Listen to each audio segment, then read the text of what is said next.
Jason Garrett. Sake of conversation here for the most part, Harris, because Jerry Jones has said that he doesn't feel it's in the best interest of the team to fire Jason Garrett. But that could change if Dallas comes out against a second-string Philly team and absolutely lays an egg.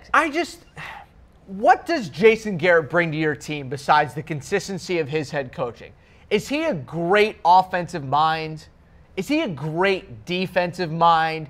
Is he known for being able to get inside the head of a quarterback and really help them progress? I will give him a little bit of credit for what he's able to do with Dak Prescott. I think him being able to smooth the transition from Romo over to Prescott is really nice. But at the same time, does he bring you a defensive system like Bill Belichick does? Does he bring you, a maturity in the locker room like someone like Marvin Lewis does? Despite all the hate you wanted to, he's been able to keep a crazy amount of cast of characters with a lot of regular season success.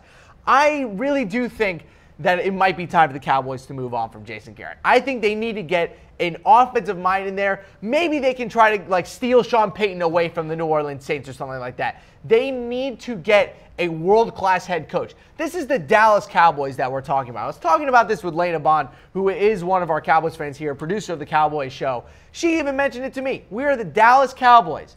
Get a bigger name coach. You can steal anyone you want. You're the Cowboys.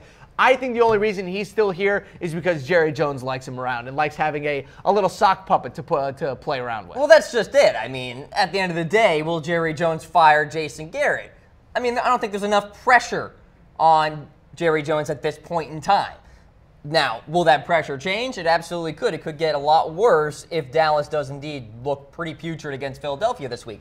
We shall see. Let's just say this. There are a lot of other great options out there for the Dallas Cowboys to go to.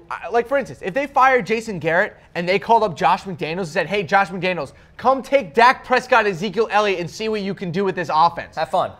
Yeah, exactly. Eventually there needs to be a stopping point for Jason Garrett. All right, next name here in who's getting fired, Dirk Koetter, head coach for the Buccaneers. Look, this just has not worked at all, and there are reports that Koetter has lost the locker room, that there is a rift going on between James Winston and Koetter. It's not looking good, and by the way, people are actually really mad at this offensive scheme that Koetter has because it's so predictable, and football is a game of deception, so that kind of doesn't work out. No, it doesn't really work out at all. And I think it's just kind of a weird coaching hire because think about it. You have a lot of big-time personalities on this team. Jameis Winston, Gerald McCoy, Mike Evans, Deshaun Jackson, Quan Alexander, Levante David. You have some real talent on this team with a lot of big personalities, and they get this coach who's just kind of meh. Like, he's not a very emotional guy. He's not very fiery. He doesn't have a big personality. And I think the two clashed. I think that they did not get along, especially in that locker room. Jameis Winston is competitive. He's still very immature, but he's very emotional. And I think coming back at him with just kind of a white wall isn't the answer. I thought Lovie Smith was the perfect coach for this football team. Perfect coach. Big-time personality, understands how to relate with players, is fantastic in the locker room, players coach. They loved him, and they went with an offensive coordinator who just doesn't have a lot there. It's like Ben McAdoo in New York. A lot of big emotions on that team. They hire a guy who isn't very emotional. It all falls apart. It didn't match the locker room. Watch out for the John Gruden rumors. Oh, not the groomers. Here they come. Not the groomers. They're going to come. I'm telling you right now, if Koetter's fired come Monday, they're going to resurface. All right, so there's Dirk there. Another name to watch out for, folks, John Fox, head coach for the Chicago Bears. Harris reports that the Bears organization already looking ahead to potential replacements. Yeah. Bye-bye. Adios. John Fox is OUT out of here, my man. I'm telling you, I think John Fox is going to go down in NFL history as one of the funniest head coaching, as having one of the funniest head coaching careers of all time.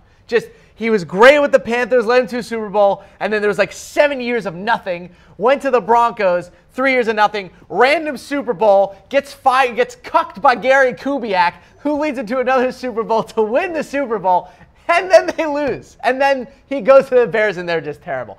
I feel so bad for John Fox. I think he has one of the weirdest coaching careers of all time. I think that's a good way to put it. And I think a big question here for Fox is his head coaching career over? Oh, for sure. I think it's time for him. I think it might be time for him to step aside. I think for the Bears, by the way, getting away from John Fox, I would love to see them steal Jim Bob Cooter away from the Lions. I think that'd be a fantastic fit. Let him kind of lead your offense with Trubisky and those two great running backs. Get him some wide receivers. The dude is making magic with Marvin Jones and Golden Tate, who are nice players, but I think Jim Bob Cooter would be a great decision for this Bears team. Hey, you can also hurt a division rival while you're at it.